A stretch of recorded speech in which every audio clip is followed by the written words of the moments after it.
This is episode number 138 of the Homeowner Show.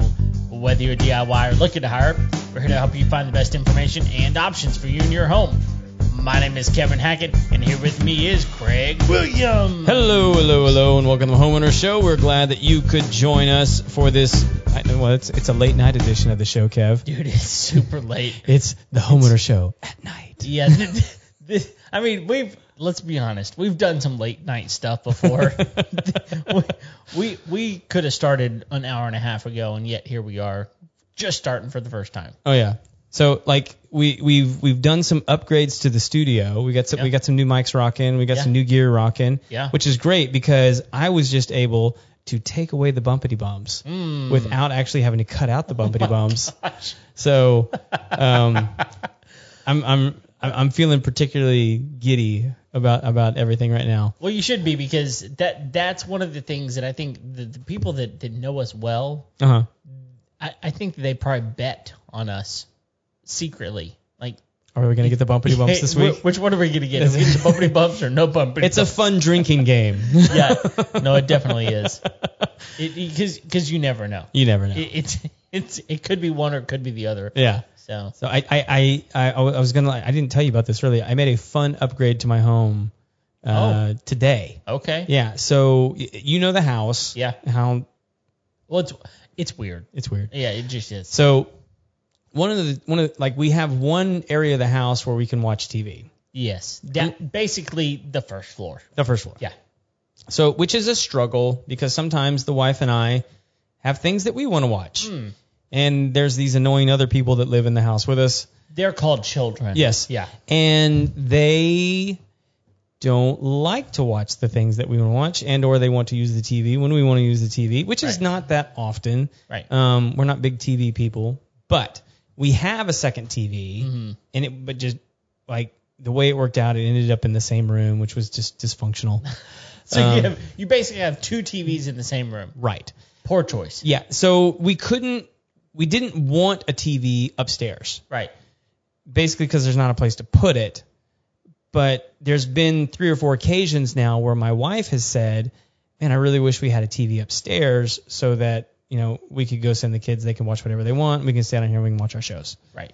So what I did is I got this cool roller cart for the TV. Like an old school church cart? No. Oh, okay. It's like a pole, and then at the bottom it's a wide base with wheels on it. Okay. And it's a smart TV, so it's like you don't need anything else other than that TV. Right. So all we do is we've got an extension cord hidden underneath one of the bookshelves. We pull that out, plug the TV in. They can watch whatever they want. When we're done, unplug it, roll it in the closet. Boom. Living room looks like normal again. Great. Craig, here's the problem. You're way too logical right now. I don't think enough people in the world are logical enough to do what you just did, which is bring something out when you want it, hide it when you don't. Yeah, it's perfect. And if you know what my living room looks like upstairs, it makes perfect sense to do that. Well, yeah, because you've got in the upstairs, you've got the second floor and the second and a half floor and the third floor all exposed. Right. So you got to kind of figure out what you want to do. Well, and if you want, the more people you have, you can actually raise it up, I think 12 inches. Okay. You can, it has a lot of capability. It's multi-purpose. Yes. Okay. And multifunctional. It's not that big of a TV, but a lot of people could gather around. Okay. or are we talking like a 13-inch TV, or are we talking like a 32-inch TV? No, it's like a 36-inch TV. Oh. Yeah. Okay. Yeah, it's big enough for the kids. That's all they. We get Big Bertha downstairs. Right. Oh yeah. Oh yeah. So cool. But yeah, so we have our first in studio guest for a while now. Yeah, because and from what I hear, we've done a lot of remote. Which don't get me wrong, has been fantastic because we've actually had a lot of really cool guests on our show that if we tried to do that in person, it just would have been impossible. Yeah. We wouldn't have been able to, right? We're not going to Arkansas. No, not for the show. Who wants to go to Arkansas? Well, I do. I lived there for 10 years. It's actually awesome. So, but our guest today, I hear is your friend. Yeah, so the guest today has been my friend for a while. Uh-huh. Yeah, so I was 6 when I met this guy. Okay. Yeah, so he lived across the street from me, and he and I have been we've been best friends ever since then. So, okay. Yeah, so since I'll just tell you this, like I think there's a lot of people who have best friends. Mm-hmm. They've been best friends for a long time or whatever. I don't know very many people who've been best friends since they were 6. That's true. That's a long time. I mean, depending on how old you are, I guess. If you're 7, right? Yeah, exactly. But no. But also, if you're 7, why are you listening to this show? Something has gone bad. Yeah, if that's happened. So yeah. So today something weird kind of happened. So I have kind of a big birthday coming up on Monday, which is a day before this show is actually airing. So everyone can send you the birthday notifications. That's right. Yeah, go ahead and do that. That would be fantastic. Yeah, just light it up on Facebook. It'll be glorious. Exactly. So I've got kind of a big birthday, apparently. By big birthday, you mean you're old. Yes. Apparently the over the hill point. Right. So got a big box because the pen's coming for you, buddy. Whatever. So anyway, so my wife has been she's apparently been planning for a while, and you've been part of this. Have I? On some level, I think. I was told to play coy. Well, coy you've been. So anyway, she told me this afternoon. She was like, "Hey, your stupid dog has been tearing up the yard again. She's been digging holes back there. So have you even seen what's going on back there?" And I was like, "No, what's going on?" So I, just instinctively walk back there. I walk back there, and Eric shows up. So anyway, Eric and I have been friends for a very, very long time. Since I was 6, he was 7. He's a year older than me. But anyway, so he's here, and you and I already had a podcast planned. I was like, let's just do this. Yeah. Right? So here we are. Welcome to the show, Eric. Thanks. I appreciate it. So, best friends? Yeah, I mean, Kevin likes to say that. Really, he would tell you Kimberly is his best friend, so I come in a close second. But I did deliver her wedding band via a remote-controlled Ford Mustang down the aisle at their church where they got married, which happened to also be the car Kevin drove at the time. So yeah, this is it worked out really well. I'm not gonna lie. This is one of the coolest things that's ever happened to me. So Eric was actually not my best man, but I was only because in spirit. Yeah, only because I had a brother, right? Does Brian listen to this? No. Okay, good. I had legal obligations. Exactly. So my brother was my best man, and honestly, my brother and I are very, very close. But Eric and I have been, very, very close for a long time. You didn't choose Brian. It's true. Yeah, he was given to you. So at the time that it was, time to bring the ring out, right? Mm-hmm. Eric, very coy-like, since we're using that word, brings out a remote control, and this is a long aisle. We're not talking about a short aisle at this church. This aisle is probably 100 feet long, and he expertly drives this remote control car. Only almost wrecked it once. Drove it under an aisle. But masterfully backed it out. Yeah, it was pretty perfect. And skidded it to a stop right at the end, just to swerve at the stop. You did that. I'm a great RC driver. That's was introduced at an early age. The Richard Petty of RC. Honed my skills. So endearing your dear wife to me at an early phase. So. Now, what was the most impressive thing, and I don't think this was planned, I think it just happened to be, as soon as he skidded this thing to a stop, the hood pops open, and it just so happened the ring was inside where like the engine compartment would be, and slid to a stop, turned, opened up, the ring was right there, perfect. I don't know how you could have planned that any differently. No, and I don't know any other way where Kimberly would have been happy with what we did, because it truly brought her wedding to a standstill of everyone hoping and praying that I would not crash this car coming down the aisle, delivering a very beautiful ring. What's really funny, it was beautiful. It is beautiful. You chose it. What's really pretty funny is that wasn't even the beginning. The beginning of it started off with Cracker Jacks. Everybody pulled out Cracker Jacks. That was Brian's idea. Yeah, that was Brian's idea. Yeah. So anyway, Eric and I have been friends for a long, long time, but as he showed up randomly on my back porch this afternoon, sorry. Anyway, he showed up and I was shocked and surprised, and it was awesome. That being said, we had this podcast plan. Yeah. And so I was like, look, he's here, and honestly, he's done quite a few things involving real estate and flipping houses and those kind of stuff. And I was like, listen, let's just talk to this guy. He's here. We don't get this opportunity very often, so here he is, and we're going to talk to him a little bit about that. Yeah, but before we do that, I have some questions first. Okay. So, best friend status, right? You want to fight for him? I can do that. Okay. I feel like you don't know him that well then. See, here's the irony. I know a version of Kevin. See, because look at him. This is a face that only a mother could love. I agree, but and I've he met also his mom. He can't fight for himself. So I've met someone his has mom, to fight and I'm for not him. convinced that even she. I think his dad has strong feelings for him. Yeah, that's probably true.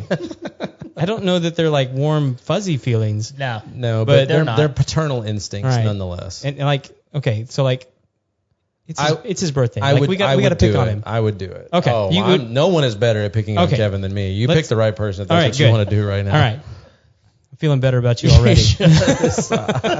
I come with a full clip. Here's the problem, folks. I got two people who like me a little bit too much and hate me all at the same time. This is way too perfect for them. It's a spiritual gift. It's a fun show. So it's all about the good. So here was my concept for tonight. Okay. Since all of us are aged. Yes, that's true. And we've all bought homes. Yeah. And sold homes. True. So if you could then, reach back in time and talk to your, 20, 25-year-old self, like what do you wish that you knew about your house then that you know now? Okay. Yeah?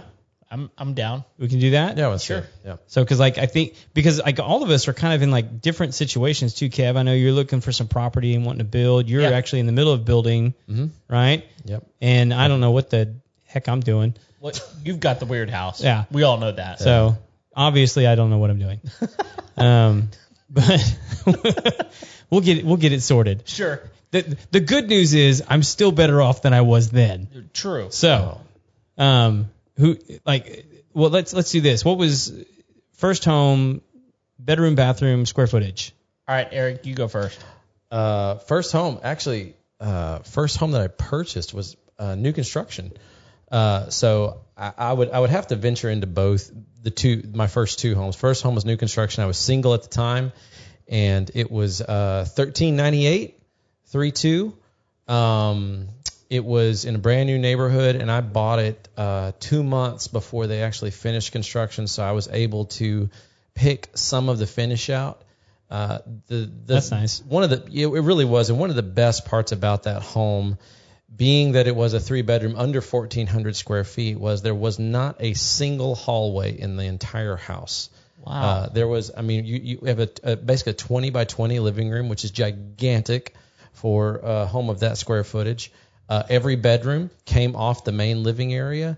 There was a slight indentation where the second bathroom was, but the first bathroom was obviously in the master bedroom, and then there was a breakfast nook. And so I will say this for that builder, ended up having to get out of it really quickly and was somewhat upside down almost on it, but the use of the square footage of it was incredible, and it has influenced every single home I have bought since then. Was that because of that living area specifically, or was it just because of the way it was laid out? It was the way it was laid out. Again, I was single at the time, and so I at this phase of my life with children, I wouldn't go back and do that same thing again because there wasn't a main dining area. There was a breakfast nook, and so it was more almost of an entertaining kind of floor plan, but it had a really big master bedroom, a really big master bathroom. Of course, new construction, great bathrooms, walk-in shower, separate bathtub, and so I think that it was a very modern layout for a home. And I think that the other 2 bedrooms played into that as well. I think one of them, I believe, if looking back, one of them was 10 by 11, and the other one was 11 by 12. And so neither one of them were very large. And so I think they utilized their square footage really well for a starter home. It said, look, as the owner of this home, you have a great living space, you have a great bedroom space, you have a great master bath space. Everything else is secondary. They're your kids. They don't need any space. That's right. They can get a closet under the stairs. That's right. What they need. A hovel. That's right. All they need is a hovel. And so it was incredibly the only reason I was upside down on it. So this would have been I purchased that home in 2006. The only reason I was upside down on it is because I had to sell it 6 months after I bought it. Had I not been able to do that, I still sold it for, almost what I paid for it. And so, if I'd have been able to stay in that house 3 or 4 years, I definitely would have come out on the other side because I made several improvements to it immediately after buying it. So, second home was a whole different story. I bought a 30-year-old home, second home. So if we want to talk about that, that's a different story. So you feel like the first one was a smarter move than the second one? It depends on what you're looking for. So you made the comment about how I'm building right now. I've already built one home on 55 acres. After leaving that home, every home I've owned was a little further out of town. That first home was on the edge of the city limits. My back fence was out of town, so I could as long as I walked past my back fence, I could shoot fireworks and guns and burn things. My next home was on 6 acres outside of Longview, Texas. Then I moved to Lindale, which is just north of Tyler, and it was a Satterwhite log home on 20 acres. Learned a lot with that about log homes and the construction and the longevity aspect of dead standing timber. So every time I've moved out, it's been my goal has always been to be on acreage and to be further away from not society as a whole, but just to have a space of my own, which I know is something that Kevin is looking for right now as well. Yeah. We've talked a lot about that. And so I was able to compromise on a lot of things given the acreage that I had. That first home that I bought on acreage on 6 acres had a pond, had a live creek running through the property. And so it was so easy to sell. I netted $60,000 on the sale of that home when I sold it. Only investing about $9,000 into it. So a lot of that with owning country property, I think there's a threshold. If you can stay in that 20-acre range, you're able to make a lot of money. Anything above that, you narrow your market so much because it really minimizes who can purchase your home that it changes things. But if you can stay under 20 acres and under 3,500 square feet on a home, you really stand to be able to make a lot of money if you're willing to do certain upgrades to your home. Yeah. I took us way off topic. No, I agree with you. I mean, you definitely, you'll see around here in particular, you'll see, parcels of property that have a house on it under 20 acres more expensive than ones over 20 acres. Mm-hmm. Sometimes it has to do a lot with the house. Right. But you'll still see that quite a bit. Mm-hmm. And I think part of it is it's almost easier to manicure 20 acres than it is 30 or 40 acres. A lot of that depends on the exemption you're able to get on the property as well, because on a smaller property, whether you're going to go to a timber exemption or an agricultural exemption, you can't afford the taxes on anything over an acre and a half. And so you're going to have to go for something. And so whether, in an urban setting, you can have chickens, you can have goats, you can have things that are low maintenance.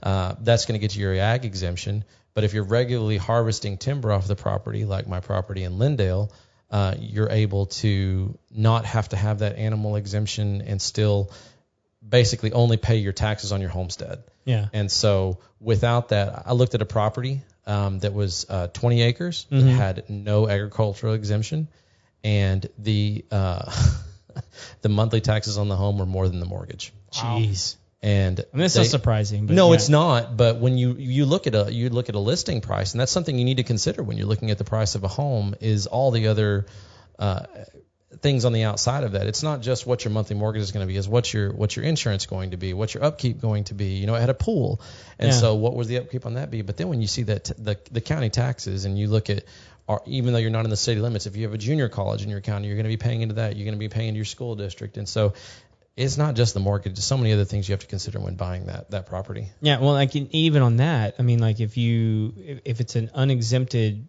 parcel of land, like a 20, is that what you said? 20 acres? It was 20 acres. Yeah, so I mean, even if you go into that and you say, well, I'll just make it ag exempt, what a lot of people don't realize is if it's never been an agriculturally exempt piece of property, you have to show 5 years of history. Yes. So not only are you having to pay the taxes on those 20 acres while you build that 5 years of history, you have to do the investment of the agriculture to show the 5 years of history, which can be, that can almost be more expensive than the taxes themselves. It's incredibly expensive. And there's a third kind of exemption you can get called a wildlife exemption. Right, which a lot of people do. It is, and so that's what I did on my last property. I purchased 55 acres in Henderson County, which is about an hour southeast of Dallas, and it was under an ag exemption. So I went to the appraisal district, and I talked to them about it, and they said, well, it's currently under hay production. And I said, 49 of the 55 acres are heavily treed. There is no hay production on this property. Yeah. And they said, well, what we have is that it says 35 acres under hay production. Basically, the former owner had lied about it, and the county extension agent had never come out to check the property. Yeah. And so I was going to be honest about it. Which is very that happens all the time. Well, it made life a lot more difficult for me. I lost my ag exemption on the property, right, which made me lose I was in the process at the time of purchasing a 75 horsepower John Deere tractor that I paid all the taxes on. Yeah. Because a wildlife exemption does not give you taxable tax breaks. It gives you the break on the property. But even as you were saying, Craig, you have to make continual, with a wildlife exemption, you have to make continual improvements to the property every year, reaching one of 7 different market improvements on the property. Actually 3 of 7 every year, sorry. And so even that is an investment ongoing, far beyond maybe on an ag exemption, what you pay for diesel or fertilizer or something like that. Timber is by far and away the easiest. All you're doing is paying a company to come in and harvest your trees. So it was a lesson hard learned that I wish I had learned ahead of time. But again, with each home that you purchase, with each property you purchase, you learn something new. So and this is because my ag exemption kicks in this year because so you've done the 5. I've done the 5. Right. So are you? And I'm not aware of this. Are you able to write off the taxes on ag equipment? On my wildlife exemption, I was not. On an ag exemption and on a timber exemption, you are. Okay. So there are specific different kinds of that are centered under each one. Like, for instance, a tractor qualifies under each one. Okay. I had a timber exemption on my property in Smith County, which is North Tyler. Yeah. I had a log grapple on my tractor, and that was what I used it for. But I was simply using it for selling cordwood for firewood. I wasn't having because it was only 20 acres, so it wasn't like I was clear cutting it. With an ag exemption, you're able to write off a lot of different things that you can't with a timber exemption. You can write off almost anything that applies to the property for the purpose of supplementing your agricultural operation. And so it goes, beyond the diesel of your tractor, beyond the purchase of your tractor, beyond all the implements for your tractor. It goes to, on my ag exemption, I could write off an axe or a chainsaw.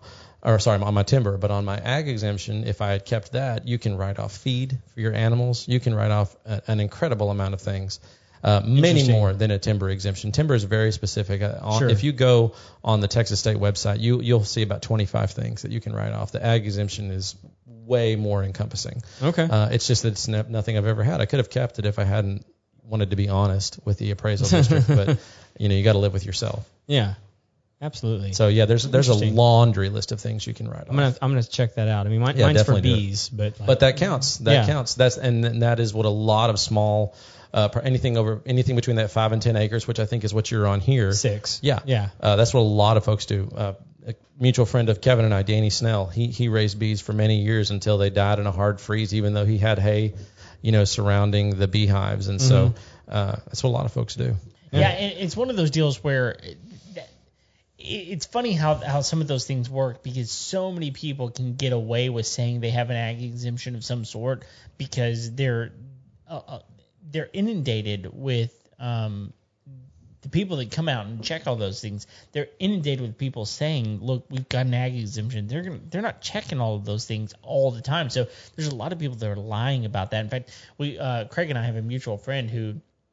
I was asking him the other day about hey, I was like how are your bees doing? I'm like, I know you're working on your bee.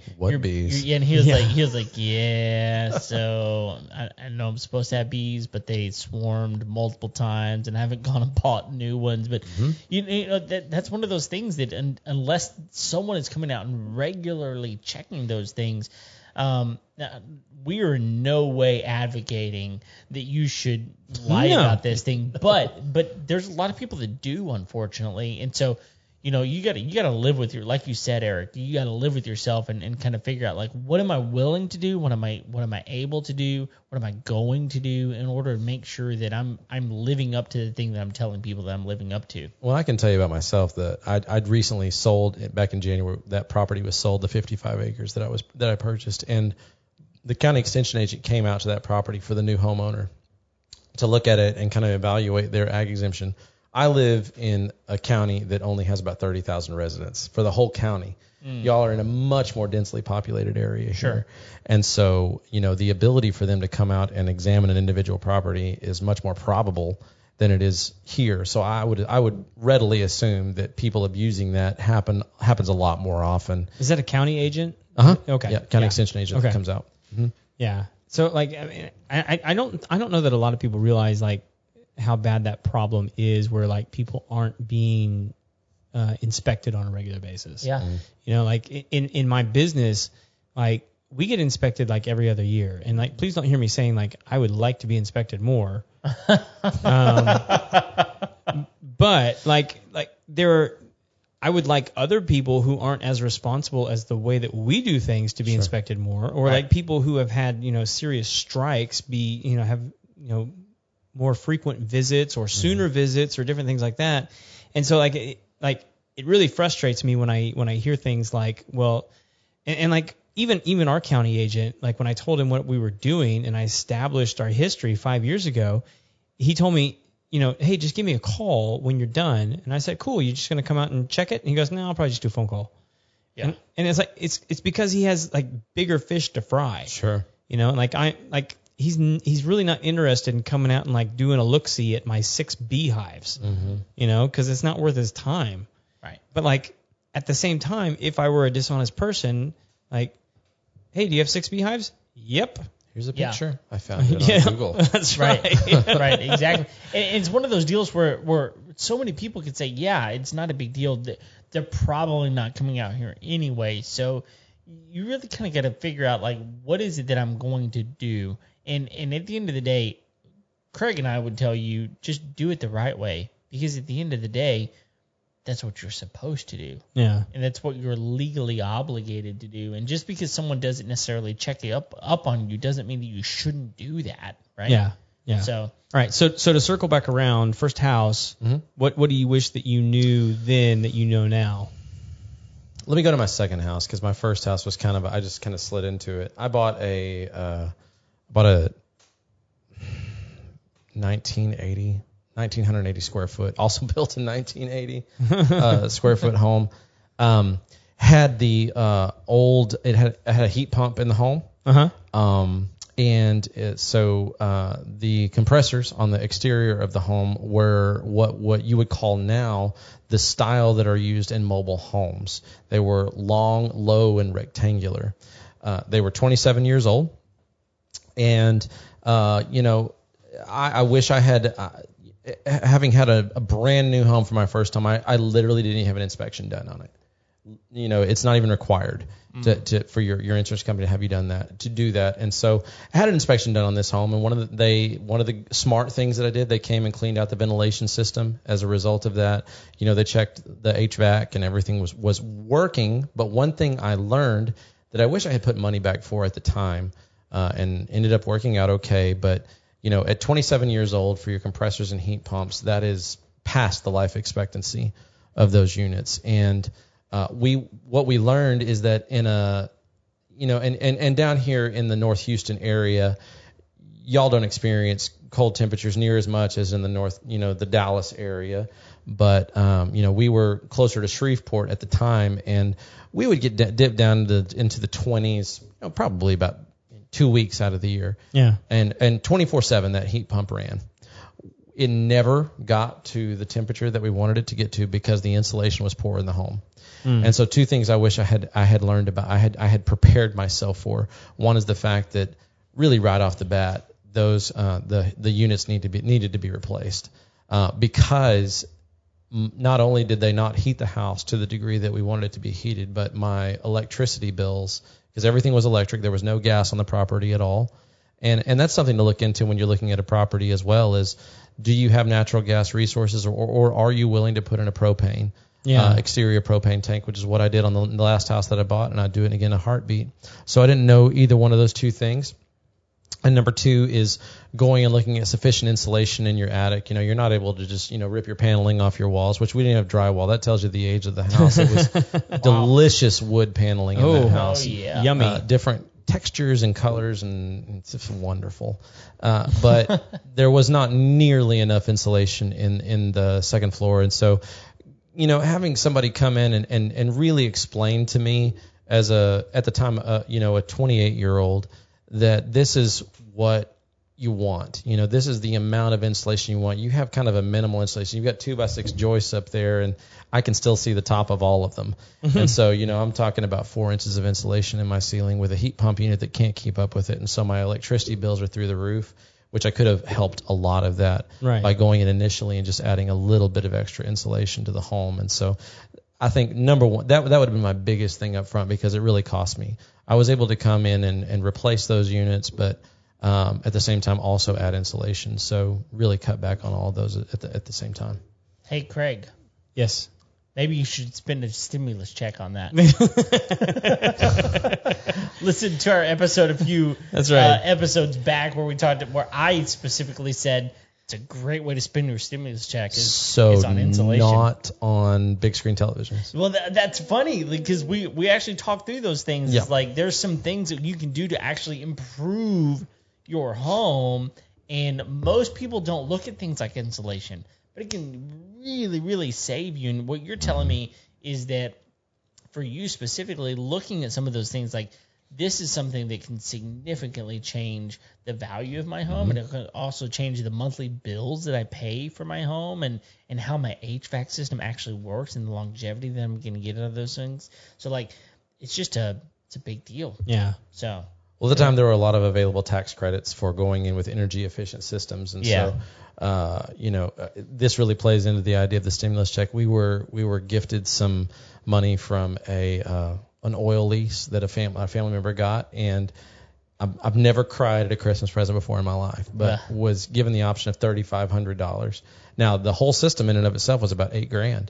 But because of the tax breaks for clean energy and different things at the time, because we're talking about 2009 at this point, we were able to get the whole system for about $4,000. And I opened this, and I knew I'd been pricing it because we were just struggling every month in the winter months to make this happen. And never in my life did I think, if I was given $3,500, I'm going to spend this on an air conditioner. I would have bought Rangers tickets. I would have bought, a down payment on a new television. But I was so happy to get to buy a new heat pump because it would drastically change your life. Don't think about it in the moment. Think about every month what you're putting back towards your expenses, and think about the ease, the burden that takes off you every month. And I'm not even concerned about the long-term investment, because that's easy to understand. Yeah. It's that month to month.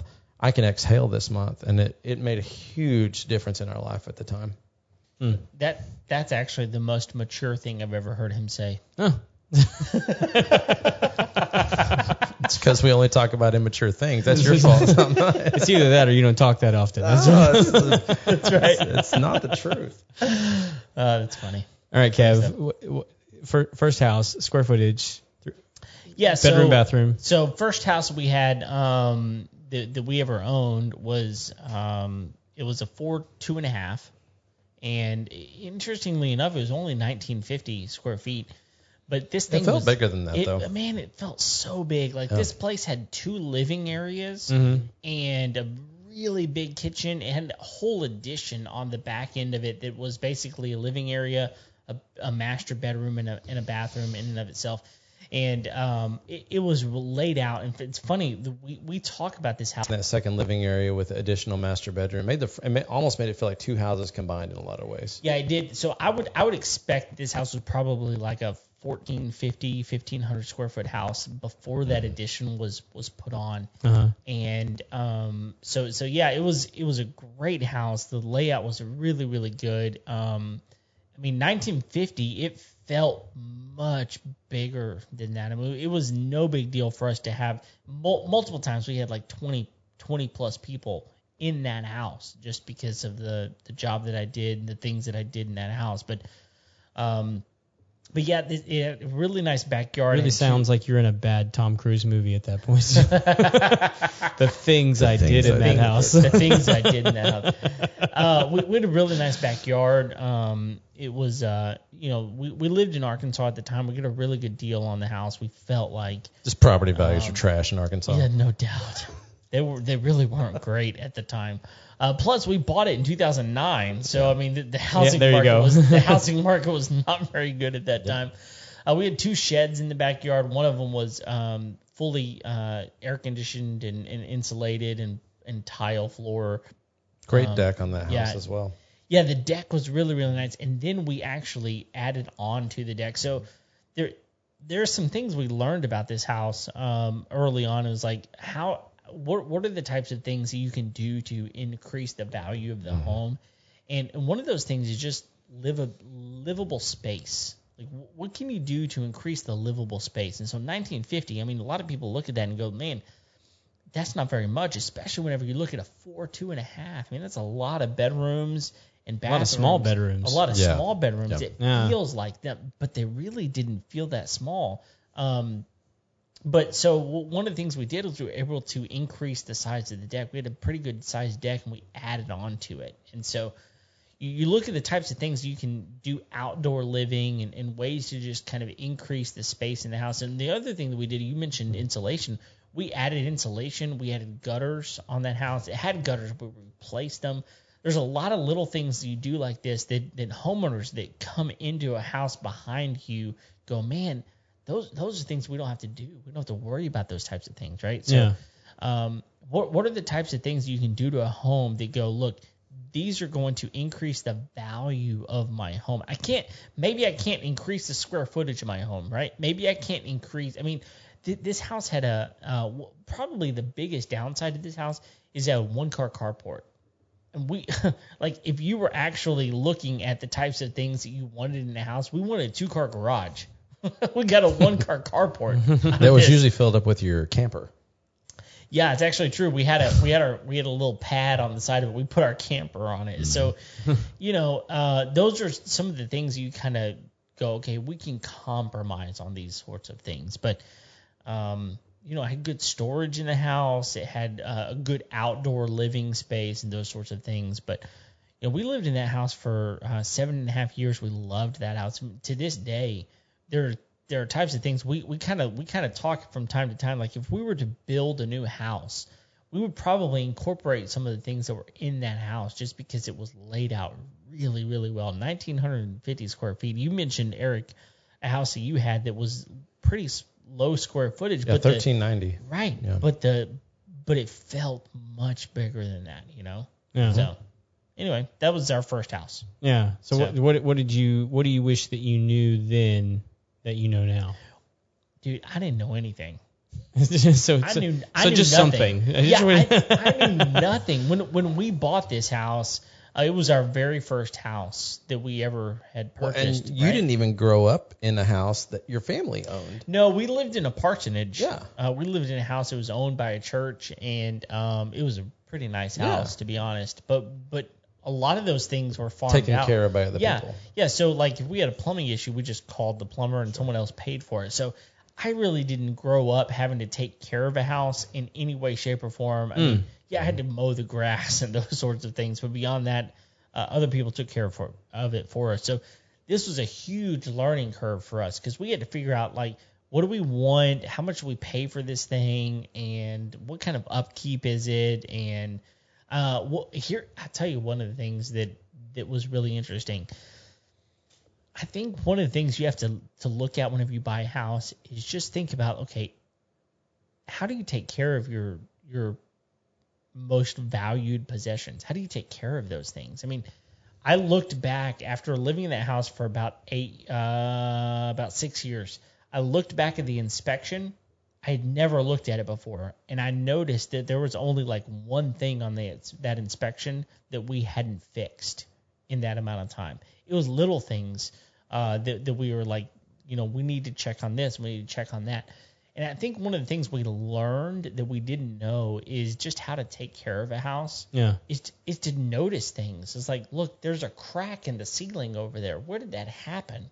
What do I need to do to take care of that? Yeah. Why am I feeling like my energy bill is more every month than it should be? Well, it could be little things like insulation. Right. It could be little things like Craig, you and I have talked about multiple times, like just checking the weather stripping around your doors. Right. To make sure that bugs stay out, make sure the air isn't seeping in those areas. And just making sure that things are generally taken care of.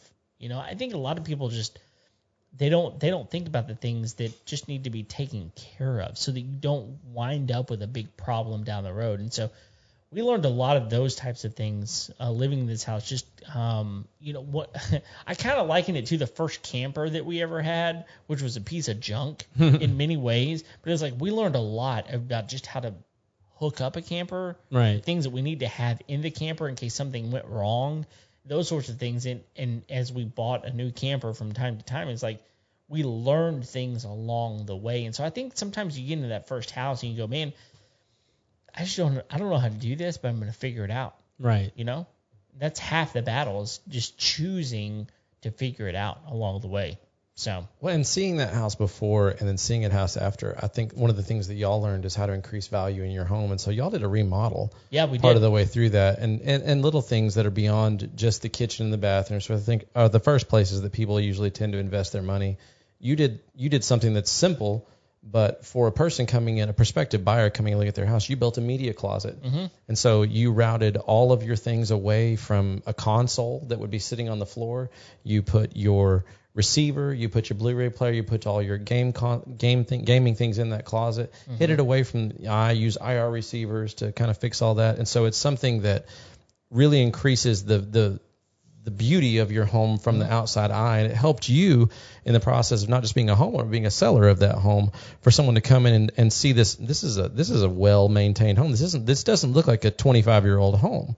Yeah, no, that's a good point, because we actually, when we remodeled that home, we kind of thought, okay, what types of things do we want to do in order to make this more appealing to the people that are going to come in? And one of the things we did is we created jacks for speakers. Your banana jacks all over. Yeah, the place. banana jacks for just inline speakers, so that the next person that had to come in, if they wanted to put in a 5.1 surround sound system, the only thing they had to do is buy the speakers, and no wires were ever going to be exposed. And like you said, the Blu-ray player, the receiver, all of the components of those things were back in a closet somewhere else. And so it's one of those things where we created a media room out of a living room, and it didn't cost as much money because we were already remodeling the space. It was just thinking ahead. Like, what are the types of things that I think that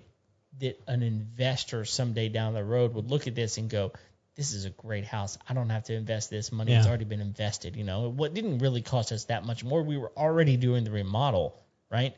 What are some types of things that we could wire in? And Craig, you talked actually recently in that stimulus check episode about, man, it would be great if my house was more smart. Right? Yeah. Like we could put in lighting all over the place. And it's those types of things where you look at, I'm already doing a remodel. I'm already spending some money.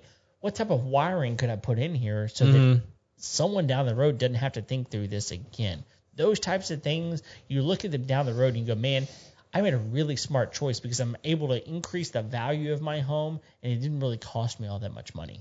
Yeah, in that episode, what I was talking about was specifically the Lutron system. Yeah. Because one of the reasons I really like that one is because you can actually add additional switches without having to run any wires. Yes. And the switches, what do they call them? I forget what they call them. They're almost like little remote controls. Yeah. But they jack right. You can buy a faceplate for them, and they just snap into the wall, and so they look just like all the other switches. Yeah. But so you can have multiple so you don't have to do the three-way wiring like you would usually have to do, which is just confusing to me. I don't understand how electricity works. Yeah. Just give me the switch. Right. But like not only that, like because it like you were saying, it creates the smart aspect of the home because you're then able to voice control all the lights in the house. Right. So it takes a little bit of work because you have to program them. Yeah, but it's that point. It's that point of thinking ahead, right? Yeah. It's like what down the road is going to be one of the most desirable things. It's not just necessarily what has always worked, but what will work in the future. Right? Yeah, and that would be like a significant, like if I were to sell this house right now, that would be like a significant piece I would have to part with because you would have to leave like that router for the Lutron system in the house in order so that they could then use all the lights that we've programmed in the house. Right. So like it is like, even though it's I think it's like $100 piece of equipment, like it's $100 piece of equipment. Sure. You usually buy something like that and you're like, well, I'm going to take that with me. Mm-hmm. Like, no, you're not. No. not if you actually want to sell your house. Right. Just people are going to go, wait a minute, I want that. Wait a sec. Right. I mean, it's like lots of people will say little things like, oh, I want you to leave the refrigerator.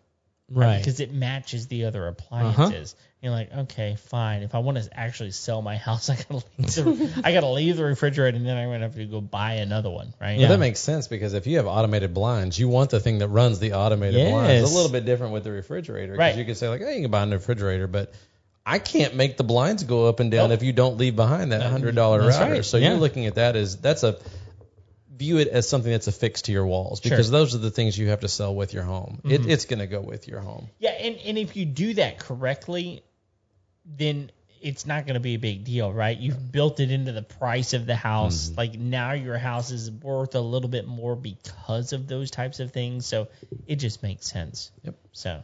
Well, and you say the refrigerator, but if it's like one of those smart glass Samsungs, I'm not leaving that. No, absolutely not. So you actually have a TV inside your refrigerator? What? Yeah.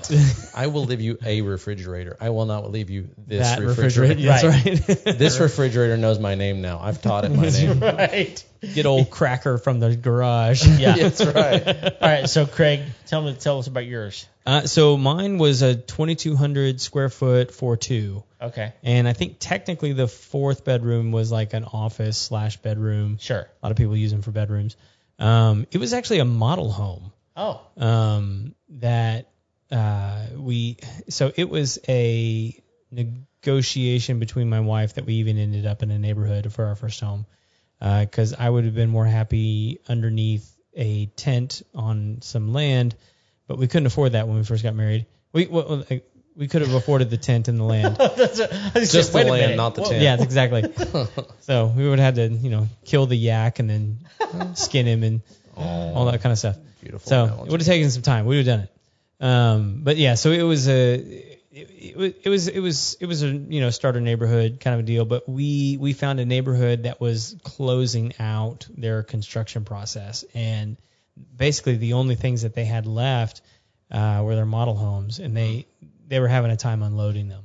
And this was right before the real estate crash in 2008. And so prices hadn't taken that dive bomb yet. And so real estate was still pretty aggressive at the time. And we kind of went in, we toured the house. We liked the house. I mean, it wasn't perfect because they'd been using it as an office. And it didn't have a driveway because it was a model home. Oh, okay. But in the neighborhood, though. In a neighborhood. Was it just like landscaped? It was landscaped. Okay. Yeah. And so like with the purchase, they had the agreement that they would then remove the landscaping and put in the driveway. All right. Oh, yeah.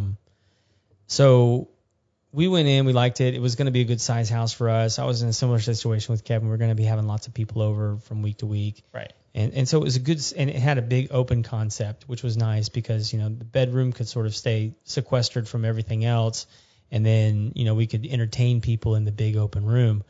But when we went in and sat down, I thought they were asking too much for the house.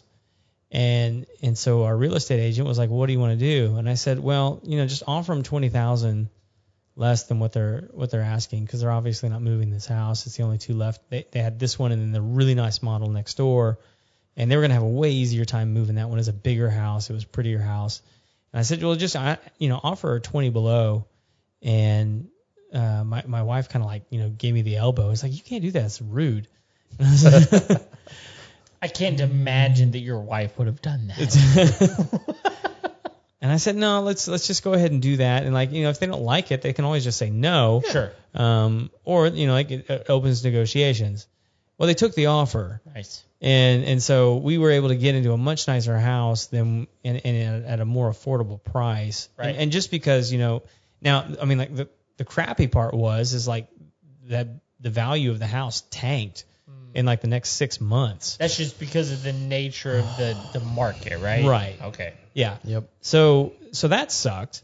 Been there. But, we had agreed that we were going to try and stay there 4 to 5 years.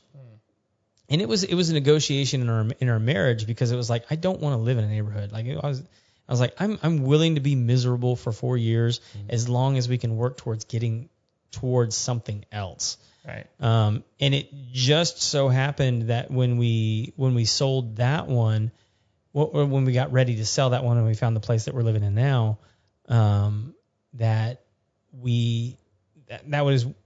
Exxon opened their campus right down the street, basically, and which skyrocketed real estate value. Yeah, because there's a lot of people all of a sudden looking to buy in that neighborhood. I mean, I think at the time they were looking to have like 30,000 people on the campus of that complex, and so like we were within 5 minutes driving distance of that campus. Wow. And we didn't know that when we bought the place. It just happened. Like, we're not smart.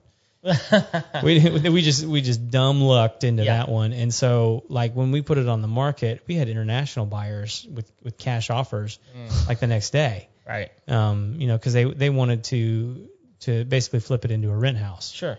And so like I'll just tell you guys, I mean, like right off the bat, I mean, if you ask me what I learned, I wish I would have learned that lesson.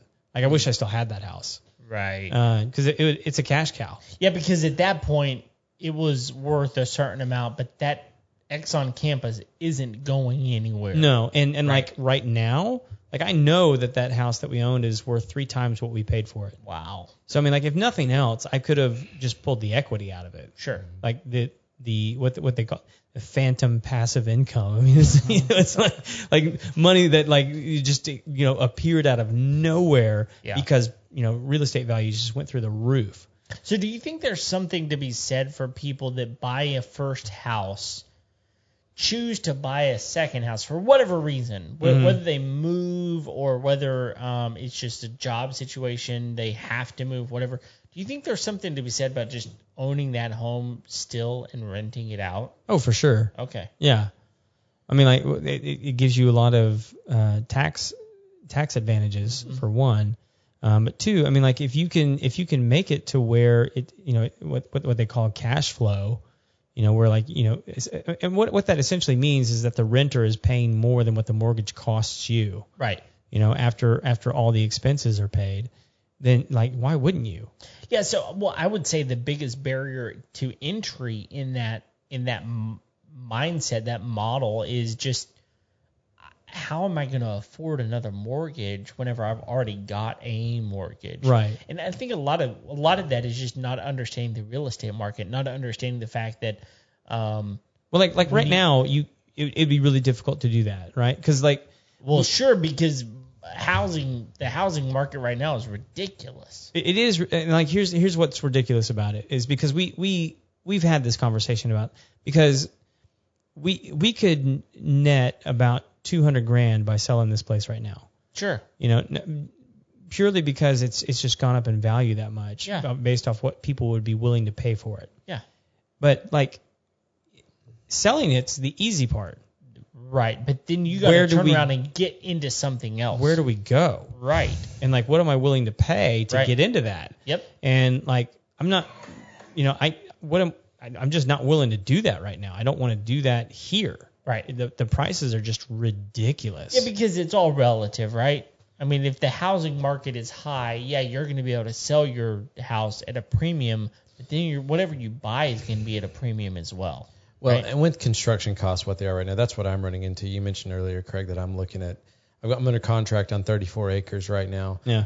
But it's a really weird conundrum because lumber costs are through the roof, steel costs are through the roof right now. if you're looking at a sheet of MDF from I built 3 years ago, $9. Now you're looking at $39.95. Right. For the same sheet of plywood. I mean, that's generous calling MDF plywood. Right. But on the same token, we're looking at historically low interest rates on permanent loans, on 30-year fixed interest rate loans, anywhere from 2.6 to 3.1% if you have a good credit rating. And so over the course of the next 6 to 9 months, those are guaranteed to increase. And so some people are holding off on building a home because they're hoping to see construction costs go down. Yeah. At the same time, your loan interest rate is guaranteed to go up over the next 6 to 9 months. They're projecting at the earliest that lumber costs will not decrease until November of this year, at the earliest, if they do by then.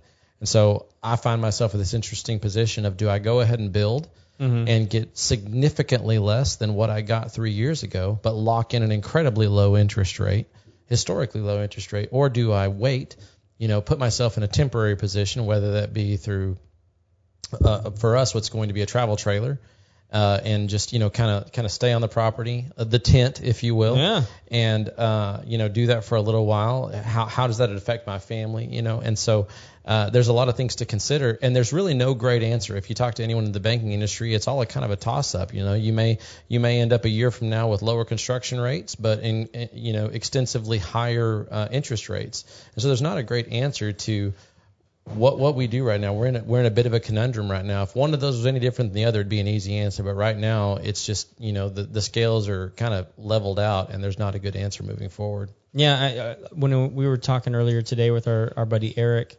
over in Portland, I mean, like he was telling us that like construction prices are up over 300%. Mm-hmm. And so like I think that's an important thing to weigh out is like, am I willing to pay 300% more for the materials in order to build this home? Is that more expensive than 1 to 2 ticks up on my interest rate? Mm-hmm. Well, and at the end of the day, most people don't know. Like, they don't do the math. No. There's math involved in this, and they just don't know. Yeah. And so they're relying on a realtor, or they're relying on their mortgage lender, or they're relying on the market in and of itself just to produce that information for them, rather than going in and doing the actual math. What is actually going to be best for me? And so, Eric, you mentioned earlier that my family's looking at buying some land, and we are. The problem with that is we've just basically decided it's worth waiting. Mm-hmm. And it's just because it's one of those deals where even if you buy a piece of property, then what? Do you build a structure on it? Because the amount of money you're going to spend to build a structure on it, or do you buy something that's already got a structure on it, and then you just wind up remodeling it or do whatever you have to do? At the end of the day, you just have to weigh and understand the fact that we're in a very relative place. The amount of money you're going to spend on it is very relative to the interest rate. At the end of the day, 6 months down the road, a year down the road, maybe interest rates are higher, but maybe lumber and steel prices actually go down. And so it's 6 and 1/2 dozen the other sometimes. And in your position, you have that ability to wait. I was in a position where I didn't. I wasn't interested in building right now. That was not my desire to do so. And so this is not the economy that I was hoping for, to find myself in this position right now. And if I had the advice to give someone right now, I would say wait. Yeah. Y'all are in a position where y'all can do that, and I think that's absolutely the right decision right now. If you can find a great price on some real estate and you have the expendable income to do so, take it while you can get it. But on the rest of it, hold off and do that long-term math. It's a very minimal amount of work up front to save yourself some long-term headaches and some long-term financial. You look at the amortization of your loan, and you see what's going to happen over the course of, even if you do a 30-year fixed and you want to pay it off in 22 years or 20 years, do that math. Mm-hmm. Understand what you're going to put in the long term. It's never a decision you're going to regret in the long term. Yeah, because so many times I think what happens is we make emotional decisions. Yeah, for sure. Right? We find a property that's like, oh, we have to have it. Yeah. That's the perfect property. It's got the square footage that we want. It's got the number of bedrooms that we want. It's in the neighborhood that we want. It's the school district that we want, right? All of those sorts of things. And the problem is that you don't necessarily recognize the fact that exact type of property could pop up somewhere else. And so you wind up making an emotional decision rather than a financial decision. And I'll tell you right now, emotional decisions can put you in a place where you're not financially viable, right? It puts you in a place where it's like, look, you can't afford that. You don't really want to afford that. It feels good, but it doesn't make financial sense, right? So, I think one of the things we learned early on whenever we bought a house is it's way better to get into something that's below what you can afford. 100%. So that you can You got some wiggle room. Absolutely. Yeah. The wiggle room is so important, and it's so easy. It's so easy because the banks make it easy to buy something more expensive than what you can actually afford. And then you're out there eating ramen noodles, sitting in your, 4,200 square foot house. And it's like, what did I just do? Yeah. And why? And for what purpose? Right? Yeah. So I think there's so many things that we can look back on and go, man, if I just would have been a little bit smarter, if I would have just waited a little bit longer, if I would have just, asked the right question, if I would have hired the right realtor, if I would have made sure that the right mortgage lender actually had my best interest in mind rather than just like seeing me as another number, right? Yeah. All of these things are things you need. And honestly, like if you're going to buy land, what type of ag exemption can you get? And Can you manage? Can you manage? Yeah. And is there already an ag exemption there, or are you going to have to produce it yourself, right? So all of these types of things have to filter into your mindset, and it's not an easy answer. It's the biggest decision you'll ever make, right? In going through the construction process, one of the things that I learned that I never learned in going through a traditional permanent loan process, when you go through, maybe you go to Lending Tree, and you determine, I want to get my 5 best offers, because that's what Lending Tree will tell you. When you go through a construction process, you actually have to go through a local bank, through a credit union to get that construction loan on your property.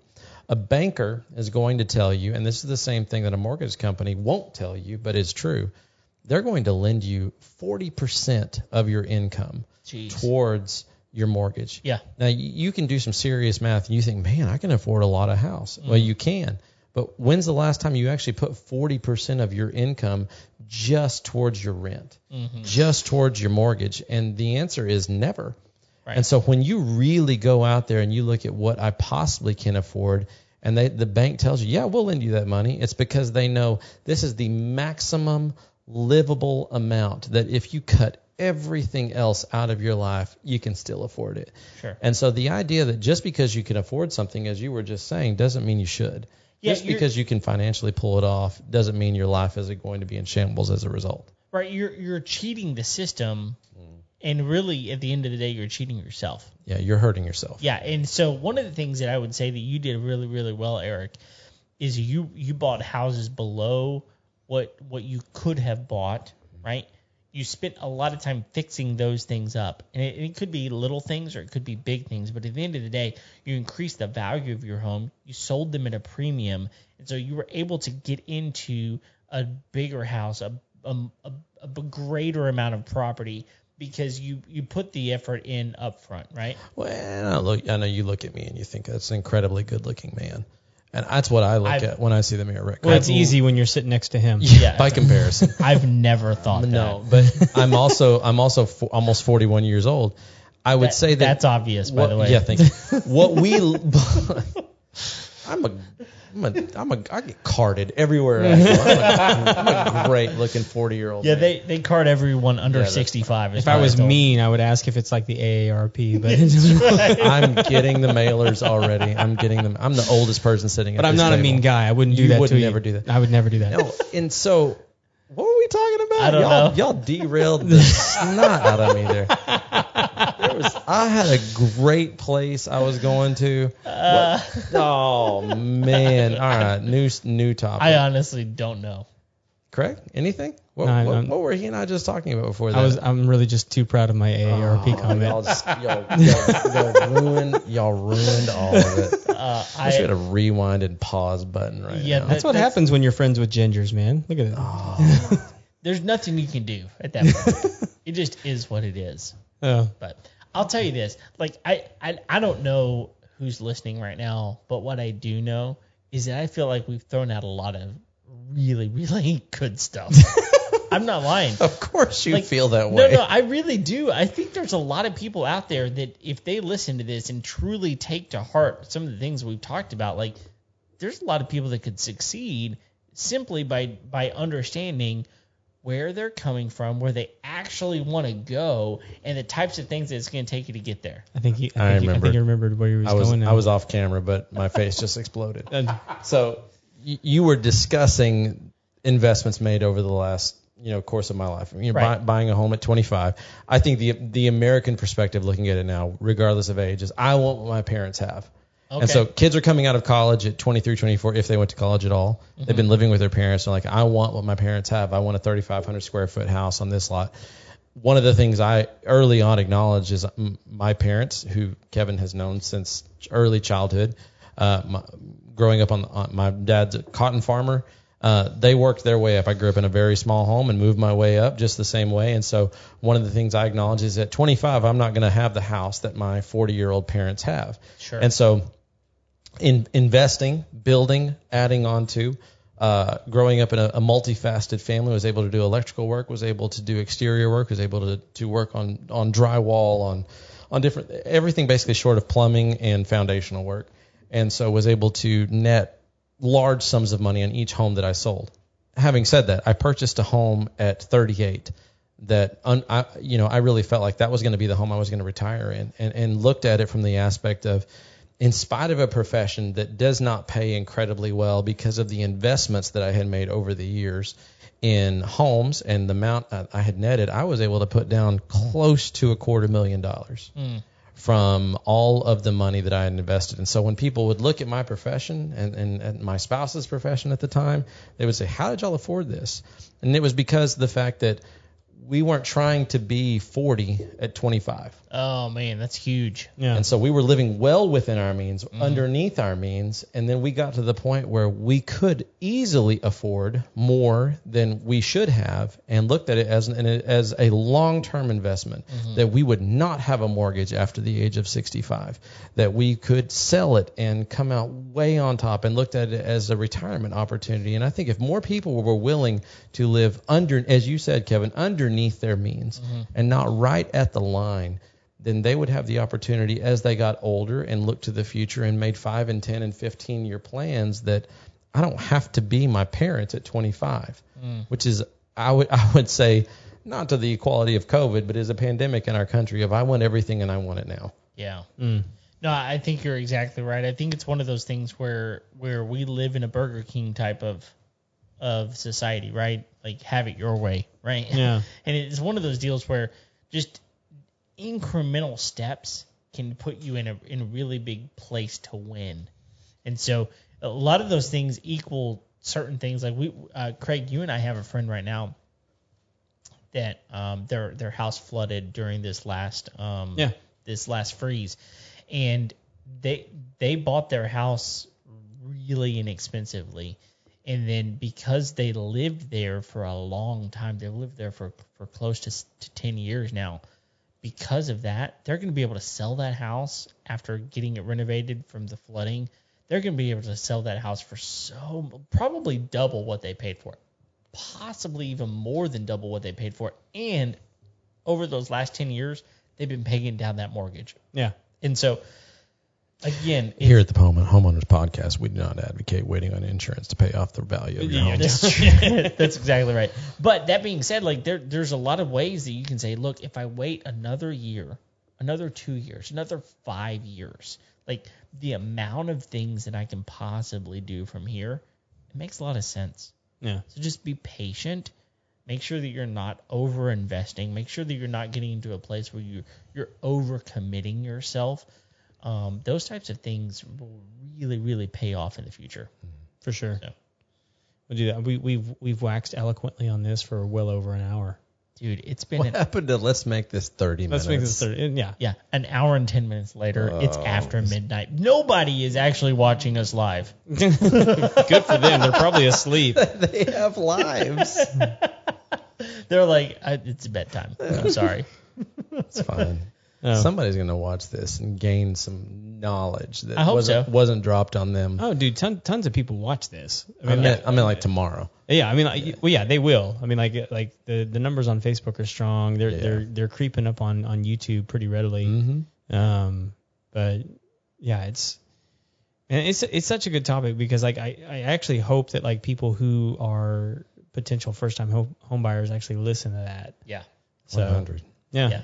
Well, cool. Well, hey, listen, thank you guys for tuning in tonight to tonight's episode, this morning's episode, whichever one you're listening to. Thank you very, very much. Eric, thanks for joining us tonight. Thanks for coming and hanging out with me. Yeah, man. Happy to be here for your birthday. Happy to celebrate. And thank y'all for having me. Home ownership's it's a big thing, and especially as someone, we haven't even discussed this tonight. My actual career is in ministry. I'm a preaching minister at a church, and so a lot of guys in my position don't even have homes to begin with, and so I'm really grateful for the opportunity to have built equity in a home, to have a home when I retire, to look at this as an investment opportunity, to be able to continue to pour into that, and so, man, I would just, I know that this is like y'all's bread and butter. But always increasing the value of your home, because as someone who, not only when I lose my job, I have to leave my community. It has happened to me in my life, and so having a home that is not just a type of home that you love, but a type of home that other people would love, that you're continually adding improvements into. It's something that has been in my consciousness for the last 20 years. And it has paid great dividends over the course of time when I've found myself in that position of always thinking from that perspective. And so make it the type of home that you love, but the type of home that anybody would love. And you're never going to regret those kind of decisions. Yeah, it's not just a place to live, right? Absolutely not. I mean, it is a place to live, but it's more than that, right? It's an investment. It's a type of place that you want to feed into. So. Yep. Look, that's what we're all about here at the Homeowner Show. We're about helping you find a way to own your house a little bit better, to increase your quality of life, and honestly, to increase your family's quality of life, and those sorts of things as well. So, listen, thank you for tuning in to today's episode, and we're here each and every Tuesday. If you have not already, please go click the subscribe button. Apple is actually changing some things, right? There's some changes coming. Yeah, some things are changing. If you hadn't already seen it, if you hadn't already heard of it, some things are coming. But we're going to be here each and every Tuesday providing you with continual content. So go leave us a rating and review. That would really, really be helpful for us. We really, really appreciate you guys. But so thanks for tuning in. Until next time, we'll see you later. See ya.